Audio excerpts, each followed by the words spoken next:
I taste copper before I register the pain. My body lies twisted at the bottom of the basement stairs, each breath an exercise in agony. 14 steps. I counted them once when helping Dad install the banister.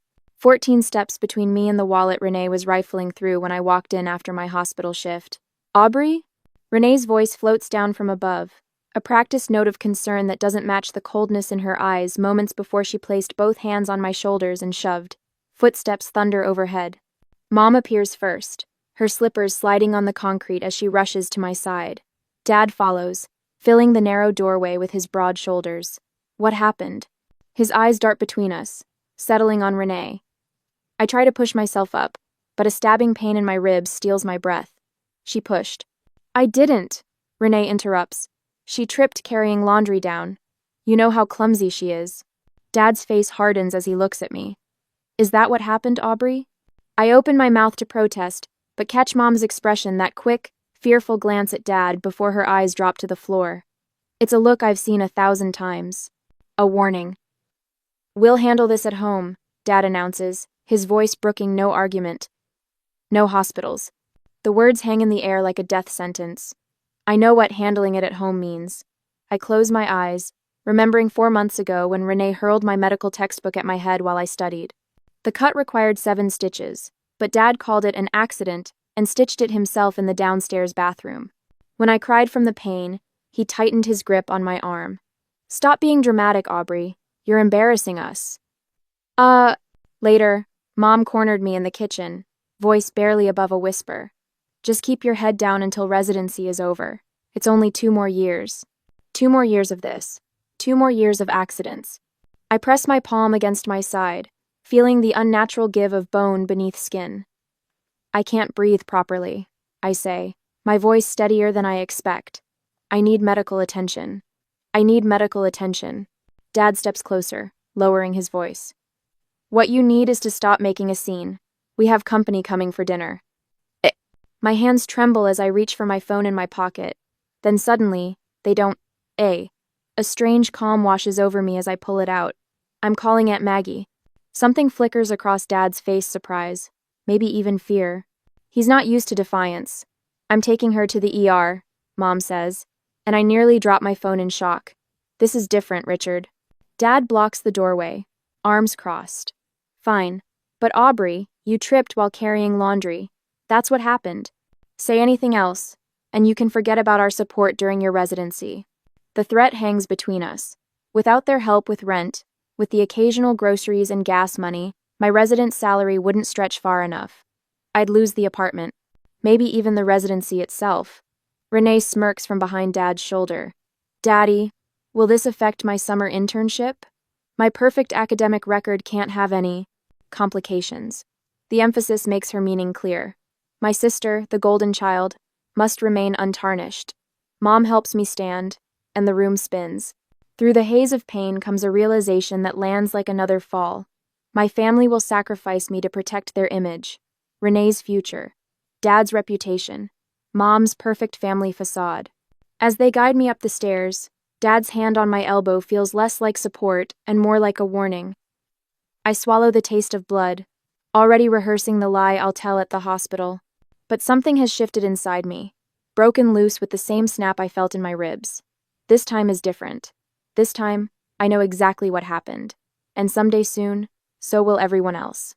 20 minutes later, at the emergency room, Dr. Fletcher's fingertips hover over the purple-black marks on my side. These are fingerprints, Aubrey, not from a fall. I stare at the ceiling tiles, counting the tiny holes as she photographs each bruise. 14 holes across, 14 stairs down. The symmetry feels important somehow. 4 broken ribs, hairline fracture of the left wrist, and these older injuries. She points to the X-ray illuminated on the wall. See these calcified areas? Previous fractures. Multiple ones. Tears slide silently from the corners of my eyes, tracking cold paths into my hair. I don't bother wiping them away. I need to ask you directly. Her voice softens but remains professional. Did someone push you down those stairs? When I nod, something inside me cracks deeper than any bone. I'm required by law to report suspected abuse. Doctor. Fletcher's pen scratches against her clipboard. Hospital security will stay outside your door for now. The word abuse hangs between us. It seems too large for what happened, then suddenly not large enough. My family will be here soon, I whisper. Doctor. Fletcher squeezes my hand. I'll be here too. When they arrive, my father immediately takes control of the room, standing over my bed while my mother arranges flowers in a vase with trembling fingers. Renee leans against the window, examining her nails. Dr. Fletcher stands at the foot of my bed, clipboard pressed against her chest like armor. The injuries Aubrey sustained are inconsistent with a simple fall while carrying laundry. Doctor, Fletcher says. The pattern and placement of bruising indicate she was pushed with considerable force. Father's face hardens. Are you suggesting someone in our family hurt her? I'm stating medical facts, she replies evenly. X-rays also show multiple previous fractures in various stages of healing. This is absurd. Father's voice drops to that dangerous quiet I know too well. I sit on this hospital's board. I've contributed significantly to the new pediatric wing. Perhaps you should consider your position carefully before making unfounded accusations. Dr. Fletcher doesn't flinch. The evidence isn't unfounded, Dr. Callahan, and my position is as Aubrey's physician, not as your employee. Aubrey has always been clumsy, Mother interjects, arranging and rearranging the same flower. She falls all the time. Renee snorts. Besides, if something did happen, she probably deserved it. Always being the perfect daughter, the perfect student, the perfect everything. It gets old. The room falls silent. Dr. Fletcher writes something on her clipboard. You just admitted to assaulting your sister, she says to Renee without looking up. Father steps between them. My daughter said no such thing. And this conversation is over. He turns to me, lowering his voice. Aubrey, this ridiculous story puts your residency at risk. What hospital wants a doctor who invents abuse allegations? If this becomes public, your career is finished before it starts. The threat lands exactly as intended. 2 years of residency, thousands of dollars in student loans, countless sleepless nights studying all potentially wasted. Not to mention, he continues, without our financial support, you'll be homeless by next month. Your residence salary barely covers groceries, let alone rent in this city. Mother places her hand on mine, her touch light as tissue paper. Sweetheart, please. This is all a misunderstanding. Dr. Fletcher clears her throat. There's something else you should know, Aubrey. Untreated injuries like yours can lead to chronic pain, decreased lung capacity, even nerve damage. Medical consequences don't disappear just because they're inconvenient. Her words strike a chord. How many medical consequences have I already ignored to keep peace? A knock at the door interrupts the standoff. A woman with close-cropped gray hair and a detective's badge enters. Detective Carla Monroe. She nods to everyone before focusing on me. I'd like to speak with Aubrey alone. Father begins to protest, but Detective Monroe stands firm. Hospital security will escort you to the waiting area. After they leave, Detective Monroe pulls up a chair. She doesn't rush me, doesn't push. She simply listens, recording everything methodically as I describe what happened, not just today, but all the other accidents that weren't accidents at all. For the first time, someone believes me without question. The relief is almost as painful as my broken ribs. As I lay in that hospital bed, watching my family prepare to sacrifice me again, I wondered if walking away from them meant losing everything I'd worked for, or if staying would cost me something even more valuable, my self-worth. What would you choose?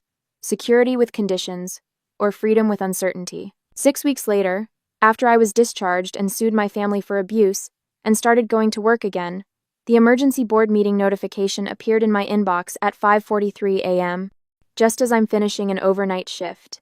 My father's name gleams at the top of the recipient list. A special session to review, concerning patterns of diagnostic overreach, the euphemism for doctor.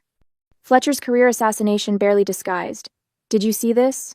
Dr. Fletcher appears beside me, her normally composed face tight with anger. Your father works fast. My stomach knots as I scan the rest of the email. I'm sorry. This is because of me. Number. Her voice turns firm. This is because of him. There's a difference. I nod, but the weight on my chest only increases as 2 nurses walk past, their conversation dropping to whispers when they spot me. One glances back with what looks uncomfortably like pity. That afternoon, my residency director calls me into his office. He doesn't offer me a seat. Your parents contacted me with concerns about your stability, he says, studying a folder rather than meeting my eyes.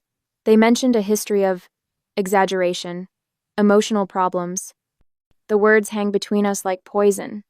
Renee's handiwork, surgical in its precision. I see. My voice sounds distant to my own ears. Under the circumstances, perhaps you should consider a leave of absence. A leave would validate their claims, I say, surprised by my steadiness. I'm not unstable. I'm injured. He finally looks up, assessing me through narrowed eyes. Political situations like this get messy. The board has significant influence over our program funding. My phone buzzes again as I leave his office. Mother's fifth voicemail today. I listen to her tearful accusations about tearing apart the family as I limp to my car, each step a reminder of what family has cost me. In days to come, apartment hunting with broken ribs is its own special torture. Each staircase, each doorway to inspect sends daggers through my side. The cheapest place I can find costs twice what I've budgeted. Without my parents' help, my resident's salary stretches tissue paper thin across rent, utilities, and the sudden expenses of starting over. At night, I curl around my pain in a motel room that smells of industrial cleaner and cigarettes. The front desk clerk eyed my bruises with knowing sympathy when I paid for the week in cash. "Leaving somebody, honey?" she'd asked. I'd nodded, the truth of it settling into my bones. I am leaving somebody the version of myself that believed family loyalty required my silence. The sideways glances from colleagues grow more obvious each day. Whispered conversations halt when I approach. Dr. Travers, who usually seeks my help with difficult IV placements, suddenly manages fine without me. Someone left a pamphlet about mental health services in my locker, the word delusions circled in red pen. I begin carrying a small notebook, documenting every interaction with precise times and witnesses. My phone fills with saved voicemails, mother's tearful manipulations, father's thinly veiled threats. During a meeting where the chief resident distributes new schedules, I position my phone to record when he accidentally assigns me 6 consecutive overnight shifts. Administrative error, he claims when I question it. His eyes slide toward the door where my father often enters for his morning rounds. "I'd like that corrected, please," I say, holding his gaze until he looks away first. Back in the locker room, my hands shake so badly I can't work the combination lock. The adrenaline crash leaves me lightheaded, leaning against the cool metal. When I finally get the door open, a paper bag sits on my folded scrubs. Inside, a still warm coffee, and a sandwich wrapped in wax paper. A sticky note in Dr. Fletcher's handwriting reads, "Some days we just need to be reminded we're not fighting alone. Your courage matters." I eat slowly, savoring each bite. The first food in days that doesn't taste like fear. The hospital chapel remains empty most afternoons. I sit in the back row, finding strange comfort in its silence after my shift ends. Today, the door opens just as I prepare to leave. Mother slips in, her eyes red-rimmed, her hands clutching her purse like a shield. "Aubrey," she whispers, sliding into the pew beside me. "Please, can we talk?" I shift away, the movement pulling at my still-healing ribs. "Can't you just say you were confused?" she pleads. "Your father built this life for us." "He built a life where Renee could hurt me without consequences," I say, the words emerging with surprising clarity. "I'll talk to your father," she promises, reaching for my hand. "If you drop the charges, things can go back to normal. We can be a family again." The familiar bargain my safety traded for their comfort. How many times have I accepted this transaction? I stand despite the pain, looking down at her hunched figure. I became a doctor to heal people. I can't heal anyone if I can't even protect myself. Her face crumples. "You don't understand what you're doing to us." "I understand exactly what you've done to me." The revelation feels like oxygen after years underwater. And I won't let you do it anymore. The following week brings unexpected allies. Dr. Fletcher testifies before the Hospital Ethics Committee, methodically presenting my x-rays and documentation. "These injuries," she says, pointing to the fracture patterns, "are inconsistent with a fall while carrying laundry. They are, however, entirely consistent with being forcefully pushed downstairs." Detective Monroe, who first interviewed me in the hospital, provides a protective escort when I return to my parents' house to collect essential belongings. "Take your time," she says, positioning herself between me and my father's thunderous glare. "I've got nowhere to be." While my family demands silence as proof of love, these strangers offer me protection without conditions. They listen when I speak. They believe what I say. With each person who stands beside me, my voice grows stronger in the investigation interviews. The tremor in my hands steadies. That evening, I call Aunt Maggie from the motel parking lot. Rain drums against the roof of my car, matching the pounding of my heart. Aubrey, she answers on the first ring. I've been waiting to hear from you. I need a place to stay, I say, the admission burning my throat, just until I figure things out. My guest room is yours for as long as you need, she says without hesitation. I've already made up the bed. They're saying terrible things about me, I warn her, wiping away unexpected tears. Dad will try to turn everyone against you too. Let him try. Her voice hardens. I've been documenting their accidents for years, sweetheart. Your father might be surprised by what I've kept. 40 minutes later, I stand on Aunt Maggie's front porch, a single suitcase at my feet, rain soaking through my jacket. The door opens before I can knock, warm light spilling out around her familiar silhouette. Come in, she says, reaching for both my hands. You're home now. Next day, the kitchen table at Aunt Maggie's transforms into our war room. Medical records fan across the oak surface as I organize them by date, photographs of injuries paired with hospital reports. Maggie's meticulous notes about my accidents over the years fill a 3-ring binder: dates, times, explanations my parents gave her, and her observations. You've been documenting all this time? I ask, flipping through pages spanning back to my high school years. Maggie's lips form a tight line. I tried reporting it once. Your father convinced everyone I was a jealous sister-in-law trying to cause trouble. She taps the binder. So I started keeping records, waiting for when you were ready. Detective Monroe calls that afternoon, her voice steady. We're filing charges against Renee. The DA believes we have enough to make assault with intent stick. I grip the phone tighter. And my parents? The investigation continues. The court-appointed advocate is concerned about the long-term pattern. After the call, I meet with my attorney, Caroline Winters. She spreads our timeline across her desk. The evidence doesn't lie: 15 accidents in 5 years, escalating in severity. You've built a solid case, Caroline says. For the first time since the fall, I feel my spine straighten. My father strikes before the week ends. The residency director, Dr. Howard, calls me into his office, his expression grave. Your father contacted the board about your situation. He folds his hands on the desk. He suggested your continued presence might disrupt hospital operations. My stomach drops. Years of sacrifice, crushing student loans, all for nothing. I understand if you need to let me go, I whisper. Dr. Howard's eyebrows shoot up. Let you go? Aubrey, I'm placing you on paid medical leave with full benefits and support services until this is resolved. He leans forward. Your father doesn't control this department. I blink back tears. 2 days later, Renee appears in the hospital lobby during my brief return to collect research materials. Security intercepts her before she reaches the elevator. I just want to talk to my sister, she shouts, loud enough for everyone to hear. Officer Sanchez steps between us. Ma'am, you're violating a restraining order. Renee's face contorts. This is ridiculous. She's my sister. The next morning, my phone buzzes with a text from Caroline. The judge has added additional restrictions to Renee's release conditions: no contact through third parties. Minimum distance increased to 500 feet. At a medical conference downtown later that week, I spot 2 board members who've always supported my father. They see me, exchange glances, and change direction.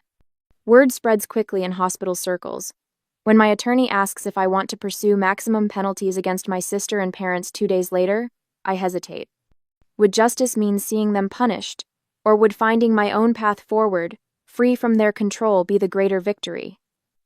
The question haunts me as I review the growing case file. Dr. Fletcher organizes an unexpected show of support. 10 colleagues from different departments sign sworn statements about my professional conduct, character, and the injuries they've noticed over time. We've seen the bruises you tried to hide, Dr. Fletcher says quietly. The makeup covering that black eye last winter didn't fool anyone. Aunt Maggie reveals her documentation to the prosecutor, who calls it exactly the pattern evidence we needed. The timeline grows more damning: 23 incidents over 8 years, each one dismissed, minimized, or hidden. My phone fills with messages from fellow residents. Whatever shifts you need covered, I'm there. We believe you. Take all the time you need. The hospital board meets in an emergency session a week later. Father's attempts to leverage his position against me triggers an ethics investigation into abuse of authority. He's temporarily removed from committee assignments pending review. At Sunday brunch with Maggie, my phone lights up with my mother's number, but I decline. Your father's colleagues won't look him in the eye anymore, Maggie says, watching me debate answering. Nancy Miller canceled their dinner plans last night, first time in 15 years. The call goes to voicemail. 10 minutes later, Maggie's phone rings instead. She answers, her expression shifting from surprise to concern. Elizabeth, calm down. Yes, she's here. No, I don't think that's a good idea right now. She glances at me. We all make mistakes, Liz. Some just have bigger consequences. After she hangs up, Maggie reaches for my hand. Your mother's crying, says she might have made mistakes. I stare out the window. 30 years of mistakes. The court date arrives next week. I'll face them all together, father, mother, Renee, for the first time since that day at the bottom of the stairs. The thought sends ice through my veins, but when I check my reflection, I notice something different. The woman staring back stands taller, shoulders squared instead of hunched. Her eyes hold steady.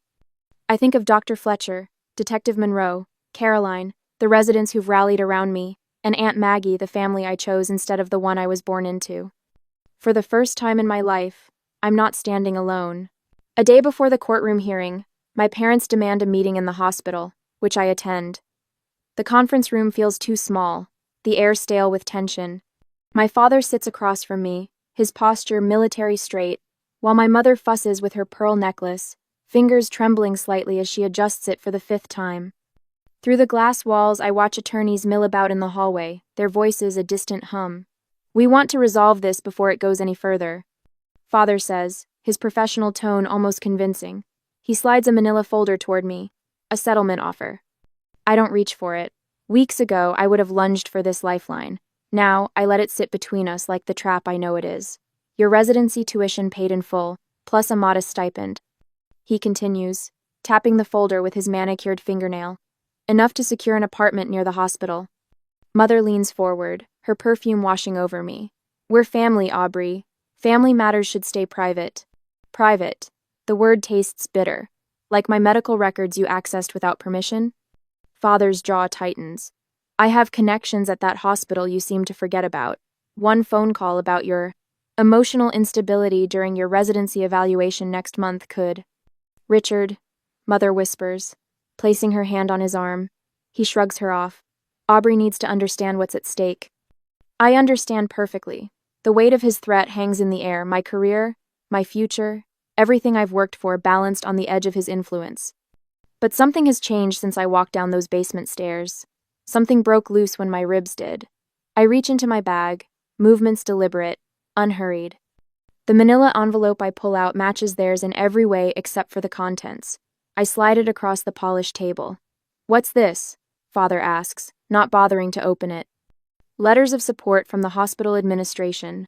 I keep my voice level as I watch his expression shift. The ethics committee cleared me of any professional concerns last week. They found your attempts to access my records and pressure my colleagues particularly interesting. Mother's hand flies to her mouth. Aubrey, you didn't. I also have this. I place a second letter beside the first. The medical director has offered me a research position after my residency. Fully funded. Fully funded. Father's fingers curl into fists. The vein in his temple pulses as he scans the letterhead, the signatures. I recognize the moment reality sets in. He's lost control of the narrative. I don't need your money, I say, standing slowly. I never needed your approval. My voice doesn't shake. My hands remain steady. The realization hits me like a physical sensation. I'm no longer afraid of them. Father rises, looming over the table. You're making a terrible mistake. No, I say. I'm finally correcting one. Mother begins to cry, silent tears tracking through her foundation. Not for me, for the consequences finally catching up to them. I walk toward the door, my footsteps echoing on the marble floor. Aubrey, please, she calls after me. I don't look back. The next day, the courtroom feels cavernous compared to the conference room. Light streams through tall windows, illuminating dust motes that dance in the air. I sit at the plaintiff's table, Aunt Maggie on one side, Dr. Fletcher on the other. Their presence steadies me more than the chair beneath me. Across the aisle, Renee stares at her hands. Father whispers urgently to their attorney. Mother looks anywhere but at me. When the judge calls me to testify, my legs carry me forward without hesitation. The oath feels solemn and right on my lips. I've spent my life healing others. Today I begin healing myself. I speak clearly as I describe the pattern of abuse. The textbook incident that required 7 stitches. The falls that somehow always happened when Renee was angry. The broken fingers from kitchen accidents during med school finals. Dr. Fletcher's medical documentation appears on screens throughout the courtroom. X-rays of my ribs, photographs of finger-shaped bruises, healed fractures that tell their own silent story. Why are you pursuing this case, Dr. Callahan? The prosecutor asks. I look directly at my family for the first time. I'm here because doctors protect people who can't protect themselves, including me. Clust. Renee crumples forward, her shoulders shaking. When presented with time-stamped text messages, showing her intent before shoving me, she breaks down completely. She was always so perfect. She sobs. Dad always compared me to her. I just wanted her to fail at something for once. Father stands abruptly. This is absurd. My daughter is clearly... Mr. Callahan, the judge interrupts, voice sharp as a scalpel. Interrupt these proceedings again, and you'll be held in contempt. Father sinks back into his seat, face flushed with an anger he can no longer freely express. The testimony concludes. The judge's decision comes swiftly. A full protection order against my entire family. Renee faces additional charges for assault. This court takes an extremely dim view, the judge says, removing her glasses, of those who use positions of authority to enable abuse, particularly of a family member. Dr. Callahan's evidence demonstrates a troubling pattern that this court cannot ignore. The gavel falls with a crack that echoes through the courtroom. It sounds like freedom. Outside, sunshine warms my face. Aunt Maggie squeezes my hand as reporters cluster at the bottom of the courthouse steps. We'll avoid them today. There will be time for public statements later. Detective Monroe approaches with news about sentencing recommendations. Renee, probation, community service, mandatory counseling. My parents, social and professional consequences already unfolding. Father removed from the hospital board, their standing in the community crumbling. As we prepare to leave, a familiar voice calls my name. Mother stands alone at the edge of the crowd, her eyes red-rimmed. She reaches toward me, and something catches my attention, a purplish mark circling her wrist, partially hidden by her bracelet. Our eyes meet. For the first time, I recognize in her gaze something I've seen in my own mirror for years. Fear. 6 months later, morning sunshine streams through Aunt Maggie's kitchen windows as I sip coffee at the breakfast nook. The aroma of cinnamon pancakes fills the air, a stark contrast to the tense silence that used to accompany my family breakfasts. Did you review your presentation notes? Aunt Maggie slides a plate in front of me, her silver-streaked hair catching the light. 3 times. I touch my side, an unconscious habit, though my ribs have long since healed. Still nervous. Maggie laughs, the sound warm and unrestricted. The hospital's star resident. Nervous about speaking to a room of doctors? The same woman who stood her ground in court? I smile despite myself. In 6 months, I've become accustomed to conversation without walking on eggshells, to laughter without waiting for the other shoe to drop. Later that afternoon at the medical conference, I stand before a room of colleagues. My hands remain steady as I click through slides, showing injury patterns consistent with domestic abuse. The signs are often there. I tell them, my voice clear. A patient who minimizes injuries. Explanations that don't match the trauma. Multiple healed fractures in various stages. From the back row, Aunt Maggie records the presentation on her phone, pride evident in her posture. When I finish to generous applause, Dr. Fletcher gives me a subtle thumbs up from the front row. 2 weeks later, I recognize the look immediately. My patient, a woman in her 30s with suspicious bruising around her wrist, avoids eye contact while explaining how she fell against the counter. I pull up a chair instead of standing over her, lower my clipboard, create space for truth. Sometimes injuries tell a different story than the one we're ready to share. I say softly, remembering my own rehearsed explanations. Whatever that story is, I'm here to listen. Her eyes fill with tears. My husband. I reach for her hand, not as a doctor, but as someone who understands. Sometimes the bravest thing we do is tell our truth, even when those who should believe us don't. She nods, a barely perceptible movement. I slide a resource packet toward her, the same one Detective Monroe helped me develop for the hospital. That evening, Aunt Maggie hosts a small dinner gathering at her coastal home. Dr. Fletcher brings her famous key lime pie. Detective Monroe arrives with case files tucked under her arm, always working. Ethan, a physical therapist I met during my recovery, brings flowers that match the blue of the ocean visible through the windows. I notice how he pulls out my chair, his fingers lightly brushing my shoulder in a gesture that asks permission rather than assumes it. Maggie raises her glass. To healing that comes from being truly seen and believed. The words settle around us like a blessing. The following Monday, I hang framed X-rays in my new office. The evidence that once documented my breaking now serves as testament to my survival. Beside them, a letter confirming my acceptance to a specialized trauma-informed care fellowship. My phone buzzes with a text. My mother. Not asking for forgiveness, but sharing that she started therapy and has moved into her own apartment across town. The message ends with, "When you're ready. If you're ever ready." That evening, Aunt Maggie and I walk along the beach, our arms linked as waves chase our footprints in the sand. The setting sun paints the water copper and gold. "Have you thought about your mother's message?" she asks. I watch a seagull dive and rise again. As I consider what forgiveness might look like, I wonder if it's about welcoming people back into your life, or if it's sometimes just about releasing yourself from the weight of anger so you can move forward. What would you choose? Maintaining distance with peace, or attempting reconciliation with boundaries? Maggie squeezes my arm gently, understanding that some questions need time before answers can form.